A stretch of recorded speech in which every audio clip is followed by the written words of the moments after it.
Bonjour et bienvenue. Aujourd'hui, on va plonger dans un chapitre de l'histoire humaine qui reste souvent dans l'ombre.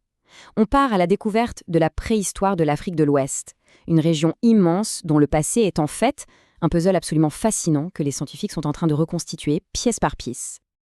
Alors, de quoi s'agit-il exactement? Eh bien, l'Afrique de l'Ouest possède un passé incroyablement ancien et complexe, mais son histoire est beaucoup moins connue que celle d'autres régions du continent, comme l'Afrique de l'Est ou du Sud, qui sont célèbres pour leurs fossiles. Mais est-ce que l'absence de preuves spectaculaires signifie une absence d'histoire? Certainement pas. Et voilà le cœur du mystère. Comment une région aussi vaste, qui est quand même au cœur du berceau de l'humanité, peut-elle manquer à ce point de fossiles des tout premiers humains? C'est la question qui a taraudé les archéologues pendant des décennies. Pour commencer à comprendre cette énigme, il faut d'abord planter le décor. Et quel décor! Un décor qui n'a cessé de changer de manière spectaculaire au fil des millénaires. Il faut bien voir que le climat a été le grand metteur en scène de l'aventure humaine dans cette partie du monde. Imaginons un instant un contraste saisissant. D'un côté, un Sahara qui n'est pas du tout un désert, mais une immense savane verdoyante parsemée de lacs gigantesques. Le méga Tchad, par exemple, c'était une véritable mer intérieure. Et puis, aux alentours de 3000 ans avant notre ère, tout bascule. Le climat change radicalement, le Sahara s'assèche, et ça va forcer les populations humaines et les animaux à tout quitter et à migrer. Bon, revenons à notre question de départ. Si des humains vivaient bien là, pourquoi est-ce qu'on ne trouve quasiment aucun de leurs restes fossilisés? Le contraste avec les autres régions d'Afrique est vraiment frappant. On connaît tous ces noms célèbres. Lucie en Éthiopie, l'enfant de Taung en Afrique du Sud. L'Afrique du Nord a même livré ce qu'on appelle l'Atlanthropus. Mais en Afrique de l'Ouest, c'est presque le silence radio. Le seul candidat un peu notable, c'est le Tchadanthropus puosaurus, un crâne fragmentaire, tellement déformé que les scientifiques débattent encore pour savoir s'il s'agit d'un lointain ancêtre ou de toute autre chose. Alors, pourquoi ce vide? La réponse, en fait, elle est en grande partie sous nos pieds, dans le sol.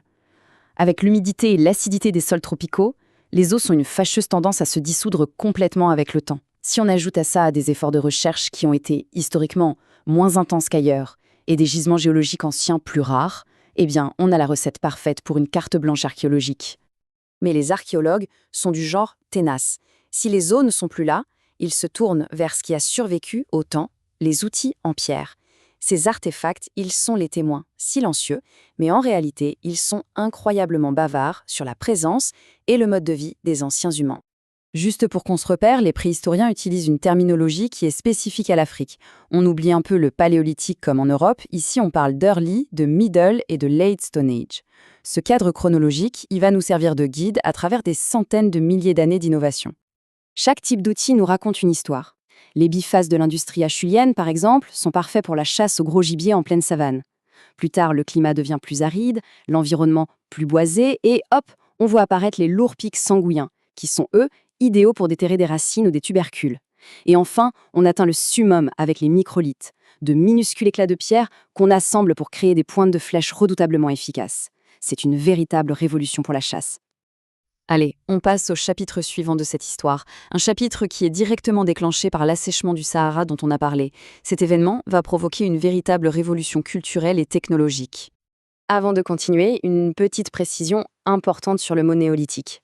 Il faut savoir qu'en Afrique, ce terme est un peu ambigu. Il ne désigne pas une période bien définie comme en Europe, mais plutôt l'apparition d'un package d'innovations qui va absolument tout changer. Le point crucial, c'est celui-ci. Vers 3000 avant notre ère, les populations qui fuient le Sahara en train de devenir un désert amènent avec elles ces trois technologies révolutionnaires. En se déplaçant vers le sud, elles rencontrent les chasseurs-cueilleurs locaux. Et de ce contact va naître une société nouvelle, qui va fusionner les anciennes traditions avec les innovations agricoles des nouveaux arrivants.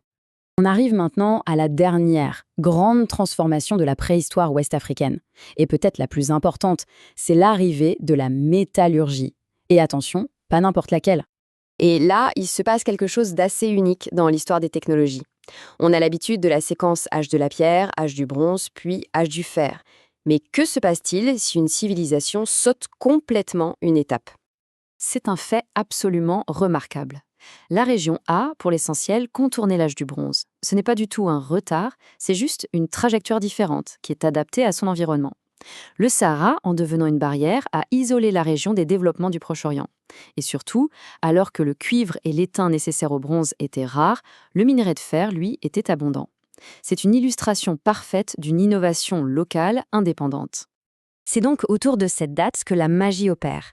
Des sites comme celui de Tarouga, au Nigeria, ont révélé des fours de fonte du fer qui datent du 5e siècle avant notre ère. Cette technologie a probablement voyagé à travers le Sahara via des routes commerciales établies avec l'Afrique du Nord, sans doute sous l'influence de Carthage.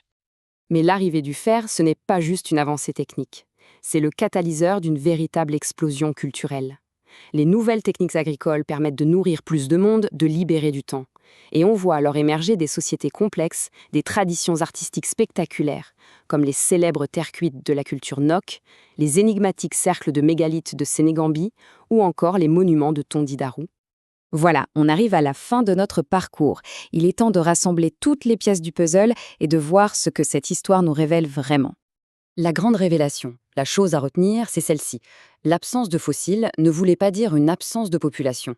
Ça voulait simplement dire qu'il fallait chercher d'autres types d'indices, qu'il fallait apprendre à lire une autre forme d'archives historiques.